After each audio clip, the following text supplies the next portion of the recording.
Tempatnya itu bukan gua, tapi kayak gua. Cuman ya kuat gitu ya.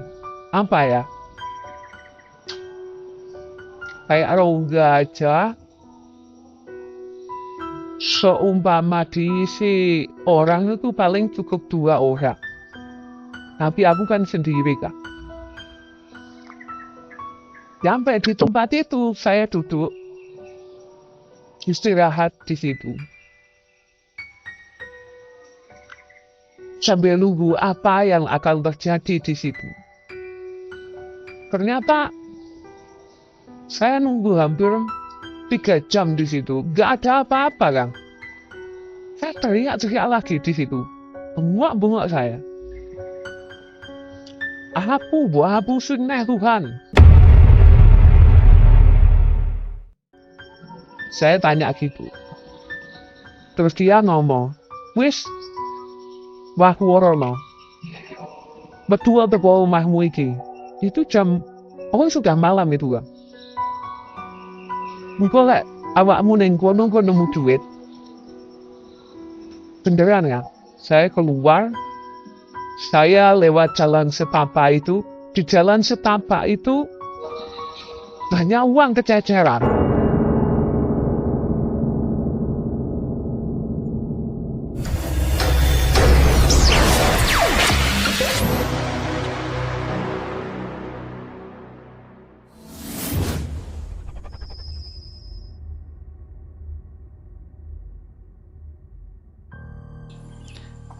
Selamat sore menjelang petang sobat ekspedisi Kang Odeng. Kali ini kita kedatangan tamu yang bernama Mas Tomo. Mas Tomo ini akan mengisahkan kisahnya di mana Mas Tomo pernah melakukan ritual pesugihan. Mohon maaf sobat, Mas Tomo kepingin mukanya ditutup karena dulu katanya beliau sudah kondang di desanya. Untuk menjaga privasi nama baiknya, beliau menginginkan ditutup kepala mukanya. Yang penting kita bisa mengambil hikmah dari cerita beliau. Kita sambut narasumber kita. Assalamualaikum Mas Tomo. Waalaikumsalam. Katanya Mas Tomo ini dulu pernah sampai melakukan ritual pesugihan ya Mas? Iya. Itu kalau bisa diceritakan dari awal, gimana itu awal ceritanya dan tahun berapa itu Mas? Jadi begini Kang Odeng. Sebenarnya saya ini bukan sengaja melakukan atau mencari pesugihan. Jadi berawal dari kisah saya yang seperti ini ya. Saya itu terlahir dari keluarga miskin. Terus saya bertumbuh di kondisi yang miskin. Ini jadi saya cerita sedih hidup saya Kang Odeng.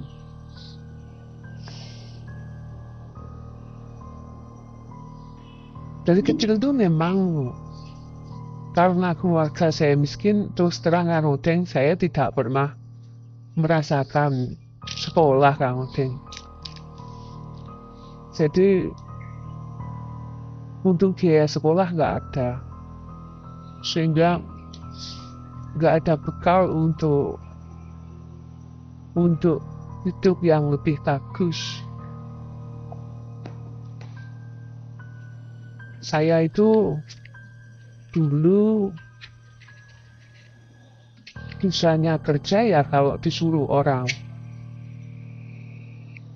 Jadi seumpama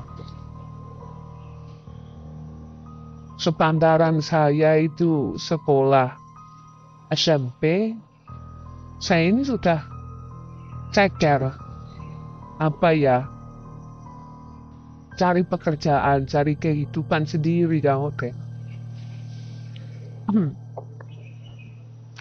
Dan mungkin nasib ya, waktu itu saya cari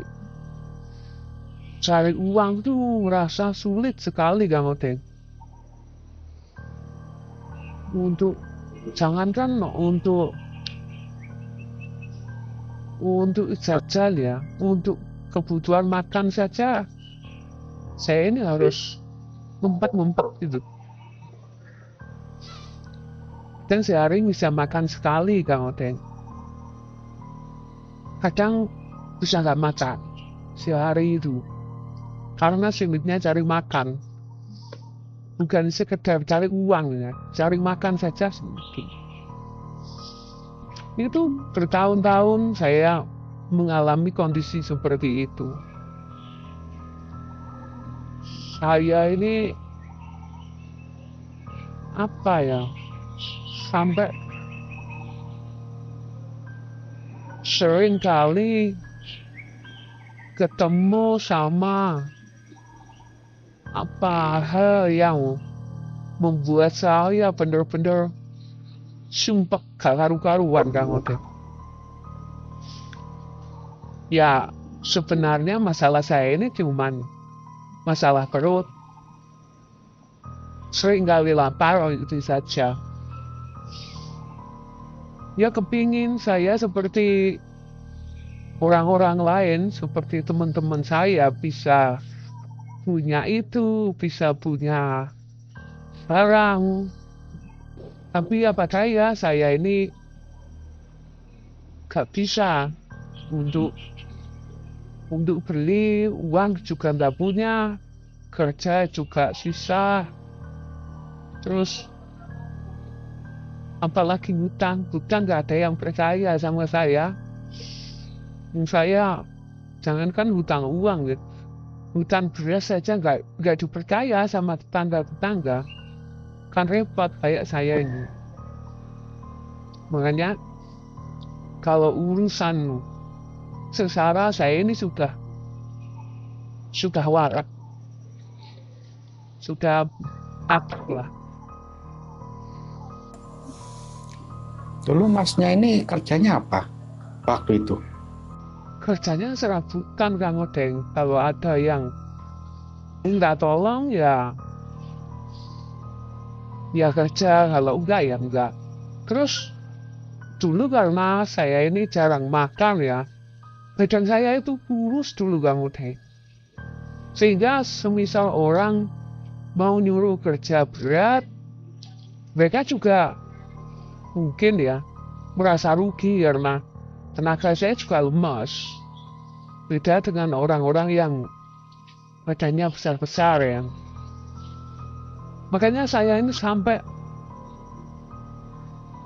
akhirnya saya protes sama kehidupan. Apa iya benar ada Tuhan? Apa iya benar Tuhan itu menciptakan manusia dan rezeki? Kalau iya, kenapa saya tidak? Kenapa saya ini ada, urip, tapi rezekinya nggak ada? Jadi saya dulu tuh merasa Tuhan nggak adil. Nah, ujung-ujungnya saya merasa Tuhan itu nggak ada. Sampai seringkali saya ini omong-omongan sama orang lain, saya sudah dianggap gila, saya dianggap gendeng. Oh, orang tua ngomong gendeng, itu katanya. Ya, di mana Kang Odet? Wow, saya itu memang benar-benar protes sama apa ya, sama urip saya ini. Kok nggak bisa sama kayak orang-orang lain? Yang orang lain itu bisa makan sehari 3 kali, bisa punya rumah bagus, bisa naik sepeda motor, punya sepeda motor. Loh, waktu itu Mas Tomo gak ikut sama orang tuanya? Karena orang tua saya juga miskin loh, Kang Odeng. Terus waktu saya seumuran teman-teman saya yang masih SMP itu, orang tua saya merantau. Orang tua saya itu untuk cari penguripan itu merantau ke Bali sana. Saya cuma tinggal sama mak, karena mak mungkin juga nggak sanggup ngasih makan sama saya harus keluar rumah, cari urip di luar. Akhirnya saya sering gak pulang. Mau pulang juga rumah saya, rumah emak saya ini juga rumah gede, kecil. Terus ya di sana pun juga apa ya Kang, makan juga gak ada. Jadi saya mending keluar aja cari itu di luar. Adapun saya gak bisa makan kan, gak kelihatan mah gitu.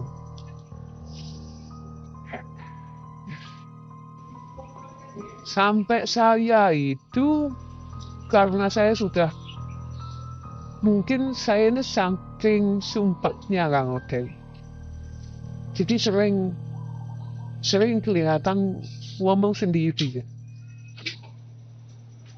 Lawang teman-teman itu kayak nggak mau sama saya, artinya berkumpul dengan saya itu nggak mau. Dia mungkin sudah dicap gendeng saya itu waktu. Semakin sulit saya cari uang, karena ya yang dulu juga mikir-mikir loh. Mau nyuruh orang gendeng itu kan juga mikir-mikir, mau nyuruh kerja. Kebetulan masih ada lah saudara dari emak saya itu yang mau memikirkan saya. Dia memberikan tanah sama saya, ke saya itu di pinggir kali. Itu saya sudah merasa senang sekali Kang Odeng. Cuman ya tanah di pinggir kali itu mau diapain, kecuali untuk tempat tinggal. Jadi saya begini, saya itu bikin rumah. Caranya ya batu itu cari di kali, habis itu pasir cari di kali, terus semisal dapat uang, saya ini beli semen terus bikin bata sendiri, bataku sendiri itu ya wujudnya gak karu-karuan, karena ya bikinan sendiri semua. Akhirnya bisa berdiri rumah.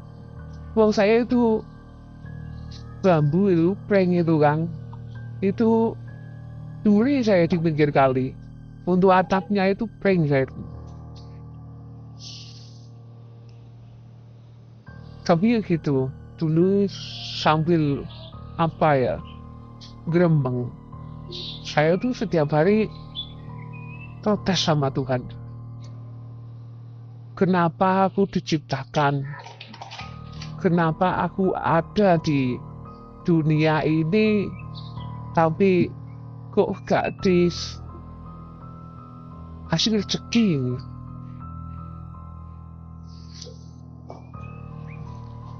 Sampai akhirnya saya itu nekat. Setelah setia, Jadi rumah saya nekat untuk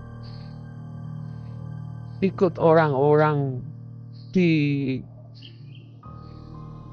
Babatan. Saya tahu di Babatan. Babatan itu gimana, Mas? Babatan itu lahan milik hutan yang sudah dipotong, pohon yang besar-besar itu. Terus lahan yang sudah dipotong pohonnya itu diolah untuk tanam sayur, untuk tanam macam-macam ya, cabai, ya sabrang, telo, seperti itu. Nah itu sebenarnya ada yang beli itu. Tapi saya nggak punya uang, jadi saya nekat cuma ikut-ikut aja, nggak beli. Terus karena saya merasa di situ bisa untuk dibuat cari uang, saya itu ngomong sama saudara, ada adik ipar itu, saudara, ayo kita tanam-tanam di sana di Babatan, nanti hasilnya dibagi. Itu daerah mana itu, Mas? Babatan itu di daerah Banyuwangi di sana, tahu, daerah Tulungagung. Jadi di atas sana dulu kasih hutan memang ya. Pinggir kali, tapi posisi di tengah hutan ya. Jadi hak guna pakai lah ya. Ya, hak guna pakai. Cuman ya liar. Saya ini liar di sana. Berbeda dengan orang-orang beli, orang-orang. Saya nggak liar. Nah, saya ini orang nekat. Kalau nggak nekat ya mungkin gini, Kang. Orang-orang itu suka menganggap saya orang gendeng. Jadi mungkin mau ngomong sama saya juga awang-awangan, males. Akhirnya ya saya dibiarin di sana. Saya tuh justru di tempat itu saya lebih merasa sengsara lagi kan di situ. Karena namanya juga menanam ya, menunggu hasilnya kan butuh waktu lama. Terus saya ke sana itu bawa persediaan lengkap kan. Jadi karena saya tidak punya uang, saudara saya itu yang tak suruh bawa perlengkapan bekal. Dia bawa minyak, bawa gula, bawa ya perlengkapan bumbu-bumbu itu, bawa beras. Nanti hasilnya dibagi kan begitu. Karena di sana saya masih merasa nggak nyaman, jadi bercocok tanam itu juga hasilnya nggak bagus. Ternyata orang bercocok tanam itu juga harus dengan apa ya? Dengan hati yang gembira gitu ya. Saya kan enggak. Hampir setiap malam nih saya protes sama Tuhan. Saya sempat mengumpat sama Tuhan gitu.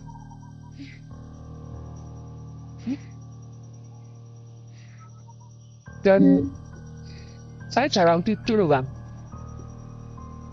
Saya itu gak bisa tidur, bukan malas tidur atau saya ini tirakat, bukan. Tapi saya gak bisa tidur mikir keadaan saya itu. Saya juga kepengen merasakan berumah tangga, kepengen merasakan punya istri. Tapi saya berpikir, siapa yang mau uang gak punya, rumah jelek, terus kerja juga gak bisa kan. Apa sampai sekarang belum nikah, Mas Tomo ini? Sampai sekarang belum nikah. Ya mungkin itu karena orang-orang itu tahu kalau saya ini ya, menganggap saya ini orang gendeng gitu. Cuman waktu itu ya, karena kondisi sudah benar-benar parah, saya ini nggak bisa tidur sampai jam 2 malam. Sampai jam 2 malam itu ya, kurang lebih jam 2 malam ya. Itu saya diam di bawah pohon besar di pinggir kali. Waktu saya diam di sana, ada orang datang. Ada orang datang itu langsung ngomong ke saya, begini, "Kowe nyapa ning kono?" Saya nggak jawab, tapi saya tanya, "Kowe sapa?" "Ya aku iki Tuhan itu." Katanya begitu, Bang. "Hei, lek kowe Tuhan, saiki buktekno aku kayak ono duit sing akeh." Saya langsung gitu. Tapi itu wujud ya? Wujud, dulunya manusia, laki-laki sudah tua. Dia. Langsung saya bentak gitu. "Lek kowe Tuhan, aku kayak ono duit saiki.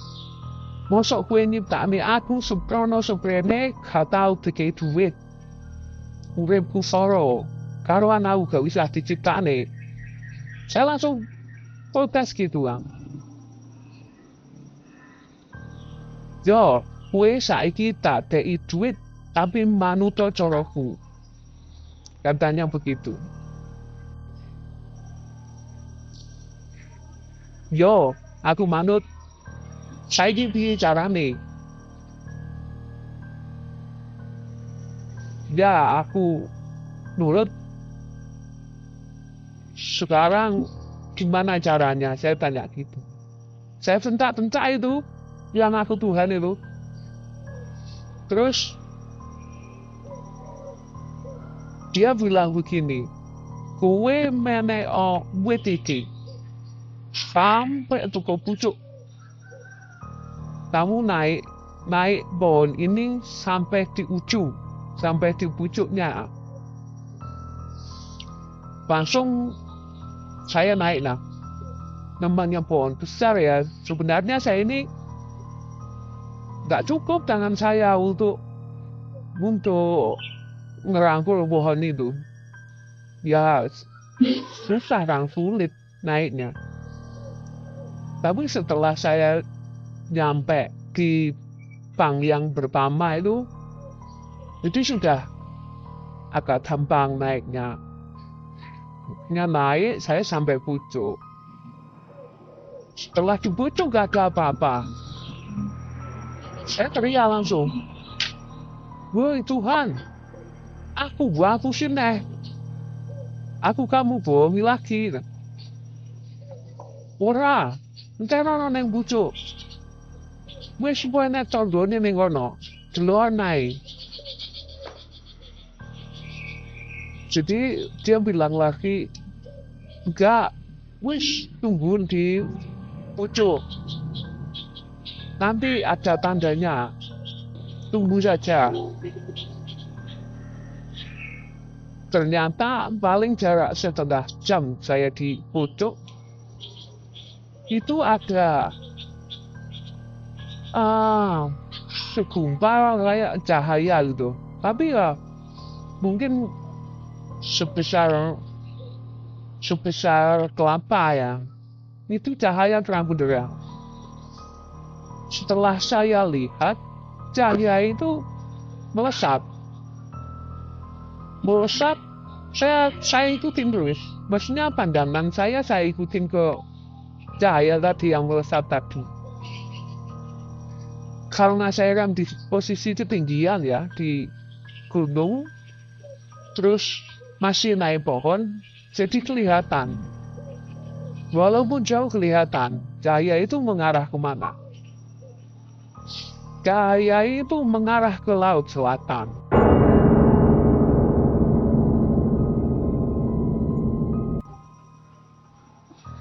Posisinya saya tahu tuh.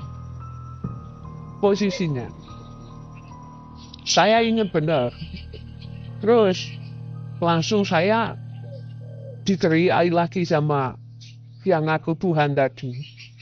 Wis, turno sinariku. Bu mandekor nengono wis.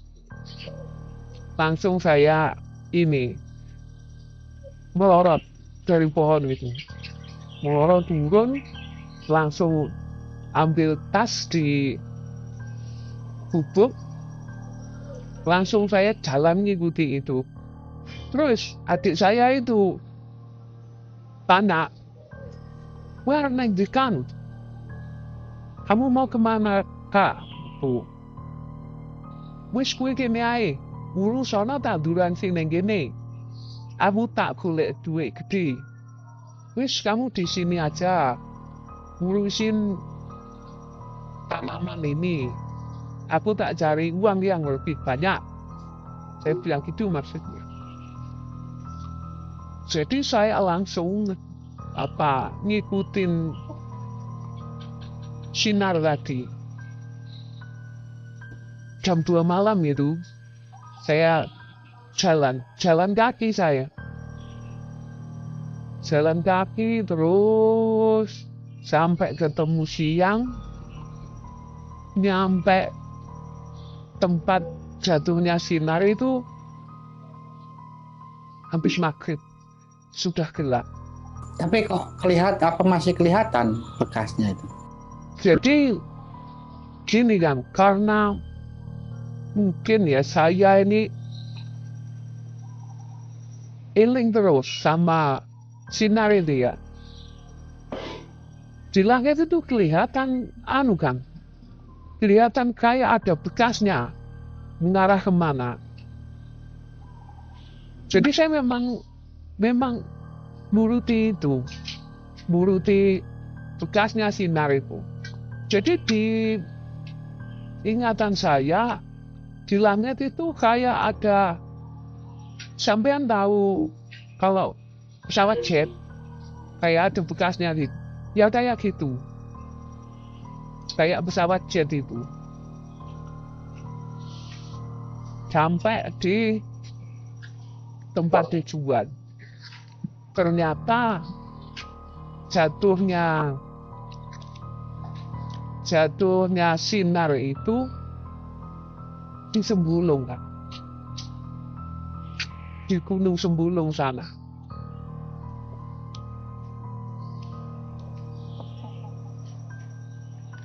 Saya nyampe sana kan maghrib, habis maghrib sudah gelap. Berarti jalan itu sehari lebih ya?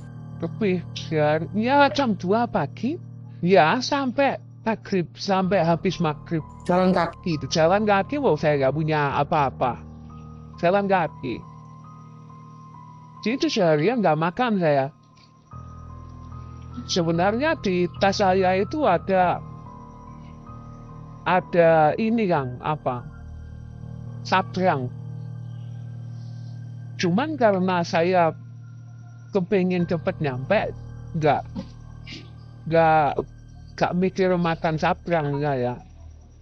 Karena sabrang mentah kan, kan sabrang matang. Nanti kalau saya mikir itu masih harus bakar dulu atau gimana, kelamaan. Telo ramba itu ya? Ya, hello apa? Kalau jalar ya? Ya, ubi jalar.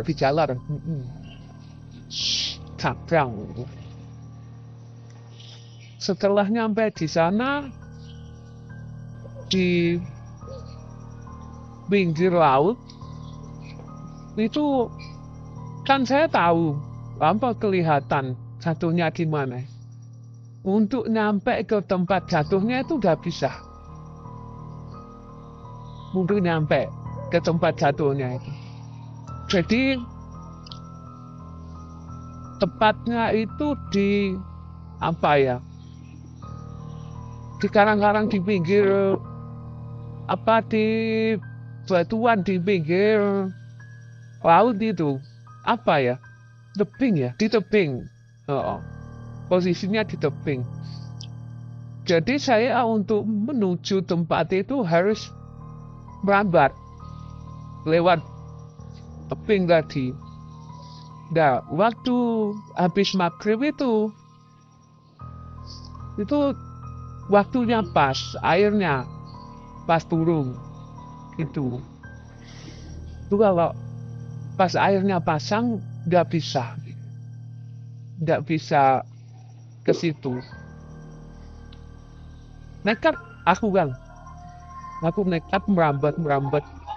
Akhirnya nyampe tempat itu tempatnya itu bukan gua tapi kayak gua.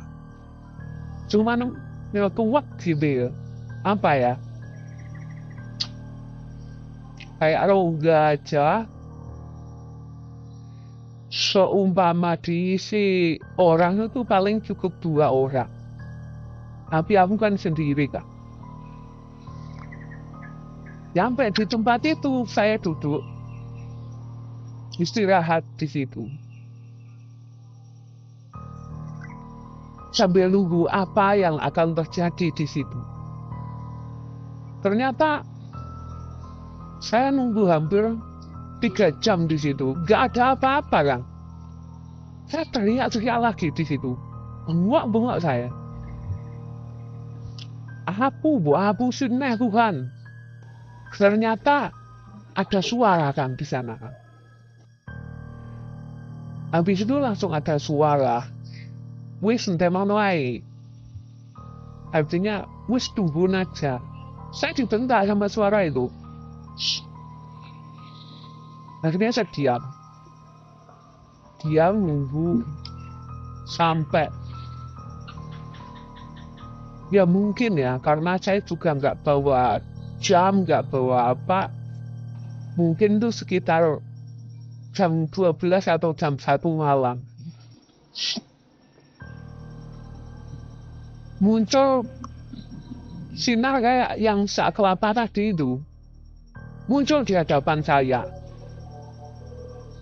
Saya kaget, saya agak mundur. Setelah muncul sinar itu terang sekali kan. Terang banget. Setelah muncul sinar itu, muncul kuburan di kanan saya dan kuburan di kiri saya.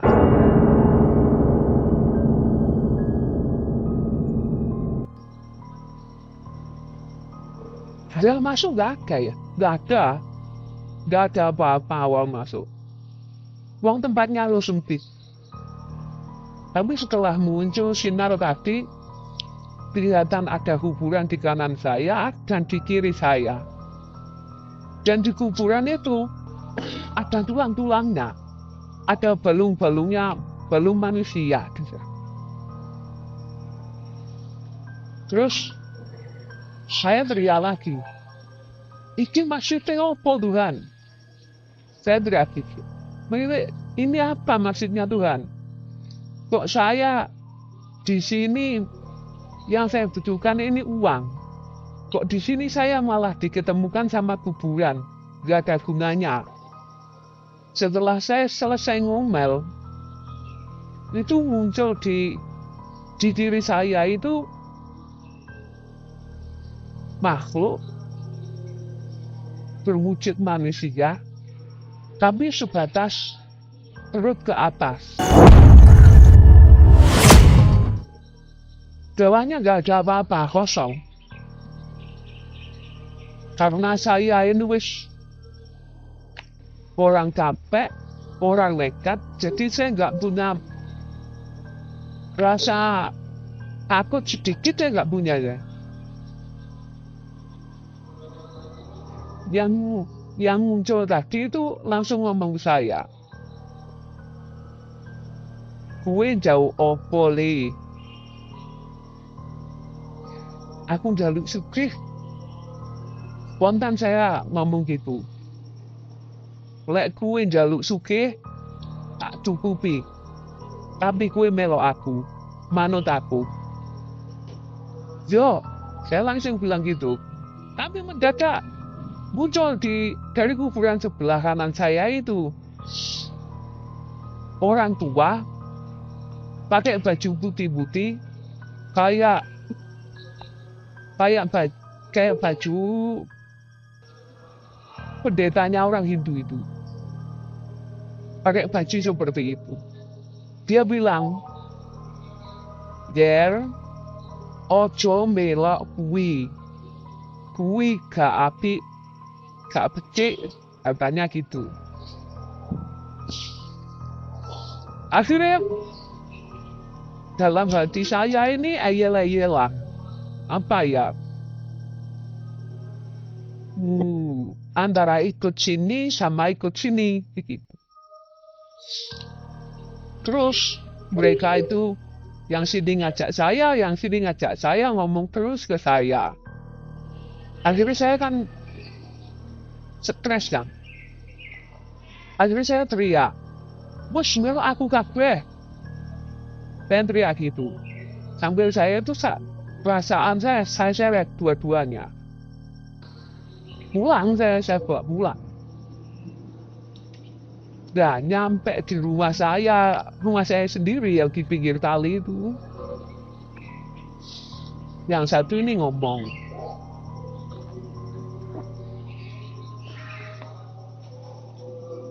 bukan ngomong dulu, saya yang ngomong. Jadi aku harus mbok kei duit sing akeh ndi. Saya tanya gitu. Terus dia ngomong, "Wis, waku orono. Betul teko omahmu iki. Itu jam sudah malam itu, Bang. Engko lek awakmu ning kono nemu duit." Beneran ya. Saya keluar, saya lewat jalan setapak itu. Di jalan setapak itu banyak uang kececeran.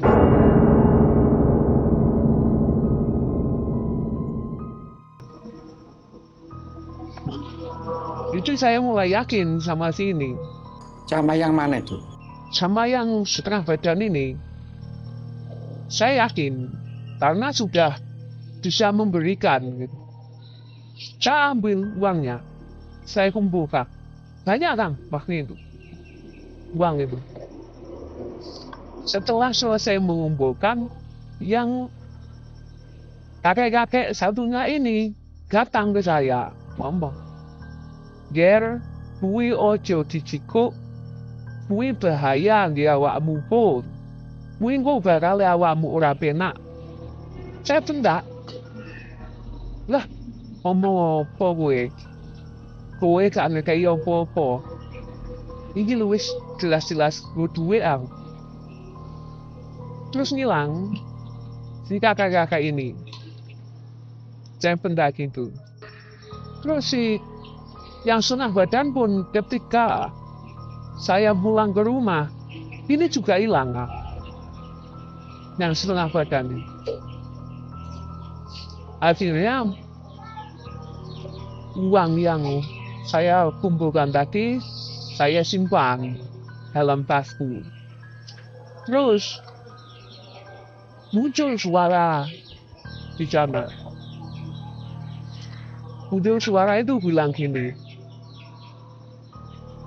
"Kowe lek pengen sugih, duit kuwi gayem kulaan dagangan.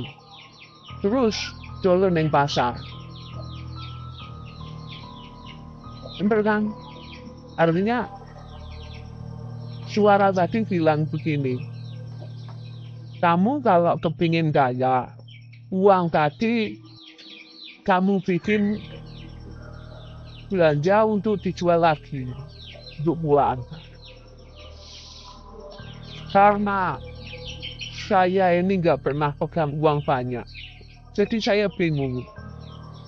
Untuk apa ini uang? Untuk belanja apa? Untuk pula apa? Kan begitu. Saya bingung. Karena saya itu pernah tinggal di Babatan ya. Saya ingat di sana itu orang-orang banyak yang tanam kayak lombok, kayak sayur mayur, kayak tomat gitu. Saya ingat, wah ini enaknya tak bawa ke sana. Aku tak coba belanja hasil kebun sana. Dan saya datang ke sana. Saya belanja itu. Saya belanja tomat waktu itu ya. Naik apa ya waktu itu? Oh iya, itu saya sudah bisa beli sepeda motor. Karena uang yang tadi. Saya beli sepeda motor, saya beli tobos. Sengaja untuk dagang, karena arahnya untuk dagang. Setelah saya beli tomat, satu tobos penuh, saya bawa ke pasar. Saya bawa ke pasar yang dekat-dekat situ. Akhirnya di pasar itu saya karena bukan pedagang ya, jadi saya bingung di pasar. Saya nunggu di pasar itu sampai hampir jam 2 pagi. Itu malam ya jualnya? Jualnya kan siang saya di kebun cari barang, terus saya bungkusi. Terus saya berangkat ke pasar itu, nyampe pasar habis maghrib. Saya nunggu pembeli sampai jam 2 malam, gak ada yang beli waktu itu. Saya teriak-teriak lagi di pasar itu. Jadi saya ini teriak-teriak di pasar kan. Saya protes lagi. Saya manggil, Tuhan, ini piye iki barangku gak payu iki. Saya teriak gitu. Terus datang suara lagi kan. Sabar. Minggu lek enek sing tuku. Kita nono ae. Akhirnya setelah suara itu hilang, gak lama datang seorang wanita beli tomat saya. Tomat 1 bungkus. Saya sudah ini kan waktu itu, saya sudah bingung karena nunggu pembeli gak datang-datang. Datang 1 pembeli itu, saya jual tomat itu ngawur wis. Saya mulanya itu waktu itu 5.000 sekilo. Pas tomat murah. Saya jualnya 15.000 1 bungkus, 1 kresek. 1 kresek itu 1 kilo. Tapi setelah itu yang beli itu pergi. Gak ada pembeli lagi ya. Saya teriak lagi. Walah ternyata guru pembeli ini si tok. Katanya nanti rame. Datang lagi suara itu. Carane golek wong sing mari tuku kuwi busuk-busukan bekase sing wong tuku ki mau. Maksudnya caranya kalau sudah ada yang beli, suruh gosok-gosok bekasnya orang beli tadi. Jadi semisal tomat saya ini suruh gosok-gosok tempatnya yang habis diambil orang tadi. Itu nanti pembelinya balik. Beneran kan, saya gosok-gosok. Padahal sudah lama si pembeli ibu-ibu tadi. Tiba-tiba datang lagi pembeli itu. Ya ibu-ibu tadi. Beli lagi 2 kresek. 2 bungkus. Habis itu ibunya pergi, saya gosok-gosok lagi. datang lagi beli 6 kresek. Terus begitu, pokok dia berkisah ke sampai habis dibeli ya, cuma 1 orang lagi yang beli. Akhirnya dapat uang banyak. Akhirnya semangat saya. Besoknya gitu lagi. Saya belajar lagi di kebun langsung, terus saya jual langsung ke pasar. Dengan cara yang sama seperti itu. Lama-lama ramai dagangan saya. Saya dapat uang banyak, akhirnya itu berjalan kurang lebih setahun ya. Kurang lebih setahun, saya bisa beli mobil ya. Waktu itu saya beli mobil Cherry Pickup. Ya lumayan mudah. Uang saya dulu beli harga 70 juta. Untuk dagang ya. Jadi saya semakin banyak barangnya. Sampai saya itu kirim ke Bali. Saya dagang sampai di Bali sana. Uang tambah banyak. Artinya hasilnya itu sudah mulai melimpah ya Pak. Saat saya uang sudah banyak, tiba-tiba datang lagi sesosok yang awalnya asalnya dari kuburan yang sebelah kiri di cerita yang tadi. Itu datang lagi ke saya. Mewujud sama, tapi lama-lama berubah kayak kelelawar besar gitu Bang. Dia itu. Ternyata dia itu setelah tahu saya berhasil, dia mulai minta imbalan ke saya. Itu. Imbalannya apa Kang? Dia itu bilang begini. Aku seprono seprene ngenteni tok pakani, ngenteni tok ombeni. Dia bilang gitu. Artinya, aku sekian lama menunggu kamu kasih makan atau kasih minum. Sekarang kamu sudah berhasil, sudah saatnya ngasih makan atau minum saya. Saya kaget. Saya tahu itu ya agak menyesal karena dia itu yang diminta begini. Dia itu ternyata minta minum darah. Minta makan daging. Dan yang diminta itu darah manusia. Darah saya sendiri yang diminta. Akhirnya saya penuh rasa sesal. Bayangkan Kang, saat dia minta minum itu, dia langsung nyerang saya. Gigit saya di sini, gigit saya di leher, gitulah. Wes suka-suka dia di mana. Digigit dong, digigit sakit. Jadi saya juga malu, teriak-teriak. Teriak-teriak itu sampai di sekitar saya bingung. Waktu itu saya masih di rumah ya. Jadi waktu kelelawar itu minta minum saya teriak, saya minta tolong ke emak saya. Mak, tungguin aku mak, aku bikin sedot getihku mak. Sambil saya tarik begini. Dan ternyata yang bisa lihat cuma saya. Mak saya nggak bisa lihat. Dilihat tangan saya ini utuh. Padahal saya melihat tangan saya ini bolong. Terus di mana-mana dia gigit, saya tarik gini, daging saya lepas. Darah ini mengalir wutur.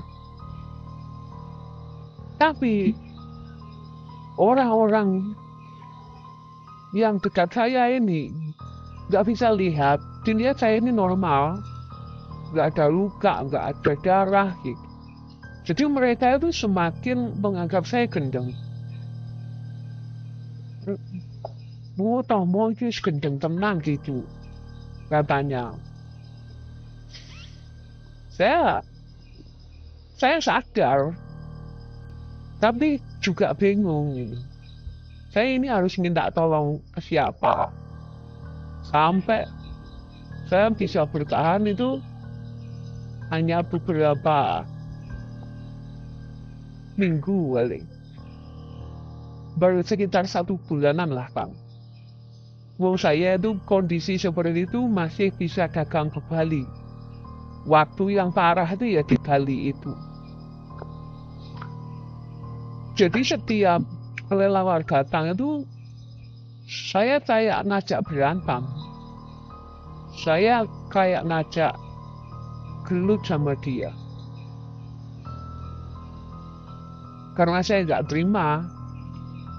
Sakitnya luar biasa itu, Bang. Nah, waktu di Bali itu saya sudah kapok ya. Makanya saya teriak. Wes aku gak iso kayak awakmu mangan, gak iso kayak awakmu ngombe. Aku gak jauh tolong awakmu. Saya bilang gitu. Saya bilang, wes saya gak bisa kasih kamu makan, saya gak bisa kasih kamu minum, dan saya juga gak mau minta tolong sama kamu lagi. Pergi dari kehidupanku, saya teriak-teriak gitu. Tapi apa yang terjadi, Kang? Yang terjadi dia malah tambah ngamuk ke saya. Nyerangnya itu luar biasa ke saya. Karena saya sudah teriak-teriak gitu, akhirnya dia ngomong. Binatang itu ngomong ke saya. Saiki lah awakmu wis gak gelem ngekei aku mangan apa aku ngombe. Cepatan Bambing. Iku aku sing golek nih. Maksudnya sekarang kalau kamu sudah gak mau ngasih aku makan dan minum, lepas bajumu. Karena saya yang bantu kamu cari baju. Saya lepas. Terus ternyata celana saya semua lepas juga. Saya lepas. Sampai celana dalam saya. Itu semua lepas. Ya saya lepas. Itu pas posisi di mana itu? Di Bali itu, di pasar itu. Di pasar. Oh, pas posisi saya di dagang di pasar itu, dia nyerang gitu. Ya karena itu posisi di pasar, saya teriak-teriak sendiri. Jadi orang-orang itu ya ngerubungi saya. Karena telanjang. Semua ya teriak-teriak orang gila. Ada orang gila ngamuk gitu katanya. Malah saya dikira orang gila ngamuk gitu. Dan saya dagang ke sana itu kan bawa teman, kuli ya. Kuli saya ini yang bingung kan. Kuli ini sampai datang ke saya, bajunya dilepas, suruh nutup ke badan saya. Tapi badan saya ini kalau ditutup kain, rasanya panas luar biasa. Saya teriak-teriak, panas gitu. Akhirnya apa? Saking ramenya orang, saking takutnya orang, datanglah petugas keamanan. Tugas keamanan saya ini dikeroyok, diikat. Karena telanjang itu ya? Karena telanjang, dikira saya ini orang gendeng ngamuk gitu, stres lah ya. Takutnya membahayakan orang-orang pasar kan gitu. Saya diikat, ditaruh di gaknya pickup saya. Ditaruh di situ. Terus muli saya ini bingung kan, yang akhirnya apa? Muli saya ini nyari bapak saya yang ada di Bali. Bapak saya itu kan di Bali, cuman kerjanya di proyek gitu loh, yang dia itu. Akhirnya datang bapak saya. Datang, saya dibawa ke Bedeng. Dia kan gak tinggal di ini ya, gak tinggal di rumah atau siapa. Karena orang Bedeng tinggal di Bedeng, saya ditaruh proyek gitu. Tapi yang terjadi di sana saya teriak-teriak karena orang-orang itu berusaha membantu ngasih saya baju biar gak malu. Tapi yang saya rasakan panas sekali. Tiap kali saya dikasih kain penutup panas. Gak bisa saya dikasih baju. Akhirnya saya dikurung sama bapak saya. Dikurung, dikunci di sana. Karena dikurung, saya ini tambah tegang. Saya teriak-teriak atau isinya. Kenapa kok sampai teriak-teriak atau ada masalah? Ya karena sumpah ya Kang. Terus si binatang itu datang terus ke saya ambil terus nyerang, nidik saya itu. Sakitnya luar biasa. Tapi yang lain nggak melihat ya? Gak ada yang bisa melihat, Kang. Terus yang keluar darah-darah itu? Sudah ada yang bisa melihat. Cuman saya sendiri, saya lihat darahnya mengalir. Terus badan saya penuh lubang-lubang gitu. Cuman bahwa saya ini kan, saya kondisi ngamuk-ngamuk terus. Akhirnya saya ini diikat, posisi diikat, dibawa naik sepeda motor. Bapak saya gak bisa nyetir mobil. Terus dia mau sewa mobil juga gak punya uang mungkin. Itu waktu itu masih telanjang? Saya dipakai baju kan. Karena saya diikat, saya gak bisa. Ini kan gak bisa protes.